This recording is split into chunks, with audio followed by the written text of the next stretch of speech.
मेरी पिछली ध्यान की वीडियो पर बहुत सारे मित्रों के कमेंट्स और ईमेल मिले हैं जिसमें बहुत सी बातें पूछी गई हैं। आप सबके मन में जो प्रश्न है उसे मैं पहले समझाने की कोशिश करूं, फिर वहीं से हम दुख को भी समझने की कोशिश करेंगे। मैं उम्मीद करता हूं कि आज की वीडियो से आप सब कुछ ठीक से समझ जाएंगे। ध्यान में प्रवेश कैसे सरल है, मन के पार कैसे जाना है, कैसे जीवन को आनंद बना सकते हैं, ये सब। लेकिन जिन मित्रों ने पहली वीडियो को नहीं देखा है वो उसे जरूर देख लें ताकि पूरी बात समझने में आसानी हो।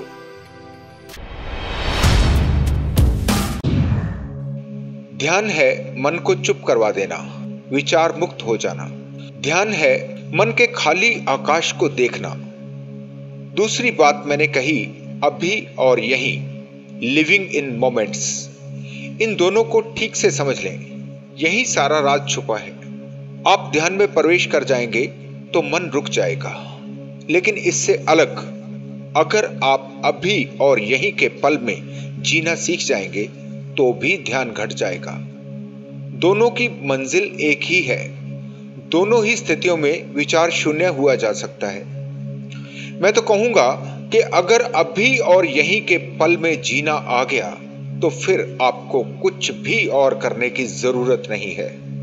इसको समझने के लिए आप एक बार विचार को समझ लें। विचार है क्या? विचार हो सकता है या तो गुजरे हुए कल का या आने वाले कल का। विचार या तो पास्ट है या फ्यूचर, प्रेजेंट कभी नहीं हो सकता। अभी और यहीं में क्या विचार चल सकता है? अभी और यहीं में विचार मर जाता है, मन रुक जाता है। रोकना नहीं पड़ता, अपने से ही रुक जाता है। आप बार बार कहते हैं कि ध्यान में प्रवेश नहीं हो पा रहा। क्यों नहीं हो पा रहा? क्योंकि ध्यान भी आपका एक विचार बन जाता है। जिन मित्रों को ध्यान में सफलता नहीं मिल पा रही है, मैं उनसे कहना चाहता हूं कि थोड़े दिनों के लिए आप ध्यान करना छोड़ दें। अभी से आप कोशिश करें अपने वर्तमान पल में जीने की, जहां ना कोई बीता हुआ कल है और ना ही आने वाला कल। बस यही पल जो अभी आपके पास है, इसी में हो जाए। लेकिन मन की पुरानी आदत है, उसे टूटने में थोड़ा समय तो लगेगा। मन बार बार भटकेगा, फिर वो कभी पास्ट या कभी फ्यूचर में जाएगा। आपको बस इतना ही करना है, जैसे ही याद आ जाए तो लौटकर फिर अभी के पल में आ जाना। शुरू शुरू में काफी मुश्किल आएगी, लेकिन जैसे जैसे आप प्रयास करते रहेंगे, हर रोज पहले से ज्यादा आसान होता जाएगा। अब आप धीरे धीरे अपने मन की आदत को तोड़ते जा रहे हैं। फिर एक दिन ऐसा भी आएगा जब आप पूरी तरह वर्तमान पल में ठहर जाएंगे।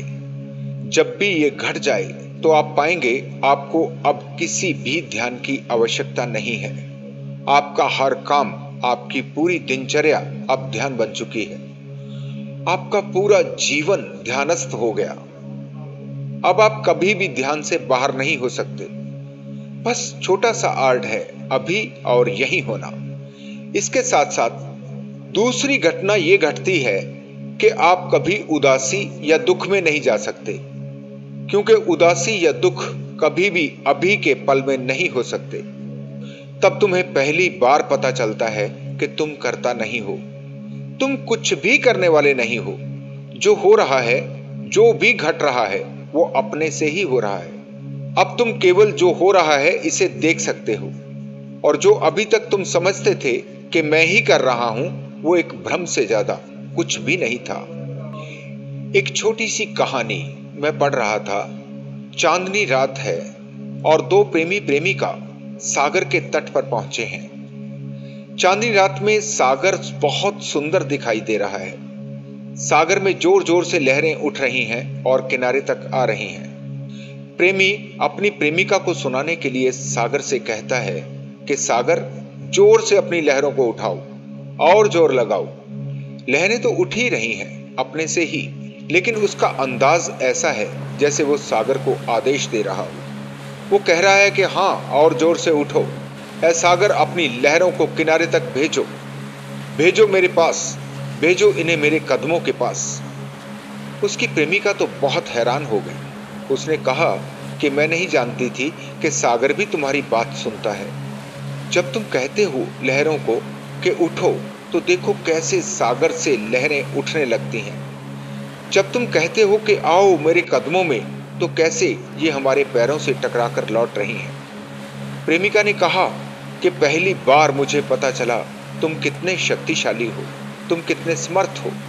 पहली बार ये मेरी समझ में आया। यही हमेशा से आप जिंदगी में कर रहे हैं। सागर की लहरें अपने से ही उठ रही हैं। बस आप इस भ्रम का शिकार हैं कि आपके कहने से उठ रही हैं। पहली बार जब आप अभी और यहीं, नाउ एंड हियर, इसी पल को पकड़ना सीख जाते हैं, तो फिर कोई भ्रम नहीं बचता।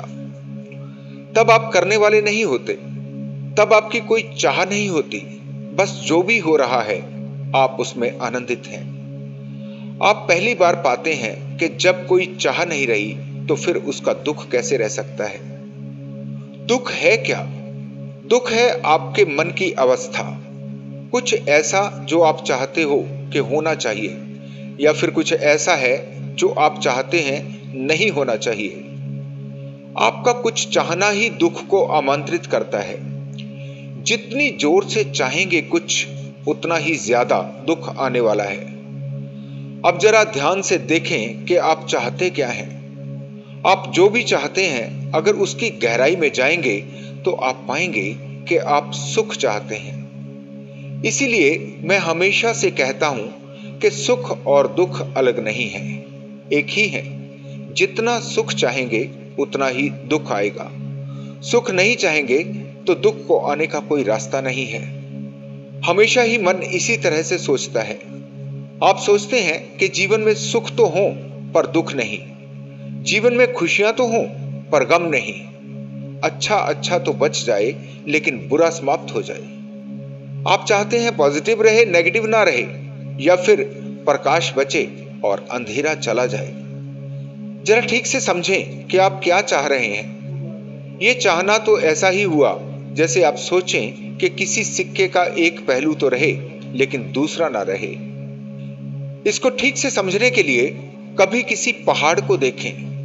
पहाड़ है एक ऊंचाई, लेकिन जहां पहाड़ है वहां खाई भी है। अगर पहाड़ को पॉजिटिव की तरह से देखेंगे तो खाई नेगेटिव बन जाएगी। हमारा चाहना ऐसा ही है जैसे कोई चाहे कि पहाड़ तो रहें पर खाई ना रहे। लेकिन क्या कभी आपने सोचा है कि अगर आप खाइयों को भर देंगे तो क्या पहाड़ बचेंगे? खाई समाप्त होगी तो पहाड़ भी साथ में ही समाप्त हो जाएगा। क्योंकि इस संसार में जो भी है वो अपने विपरीत पर ही खड़ा होता है। विपरीत को खत्म नहीं किया जा सकता। दुख समाप्त होगा तो सुख भी नहीं रहेगा, बुराई नहीं रहेगी तो अच्छाई को भी बचाया नहीं जा सकता।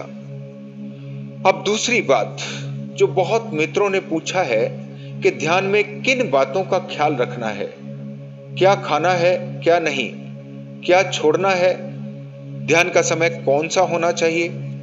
ऐसी ही बहुत सी बातें जिनमें सबसे ज्यादा तो यही पूछा गया है, जैसे ब्रह्मचर्य के बारे में। यानी कि सीधी भाषा में समझें तो कहा जा सकता है कि क्या क्या त्याग करना है, क्या क्या छोड़ना है। यहां मैं आप सभी से कहना चाहता हूं कि आप छोड़ क्या सकते हो, इसे ठीक से समझ लें।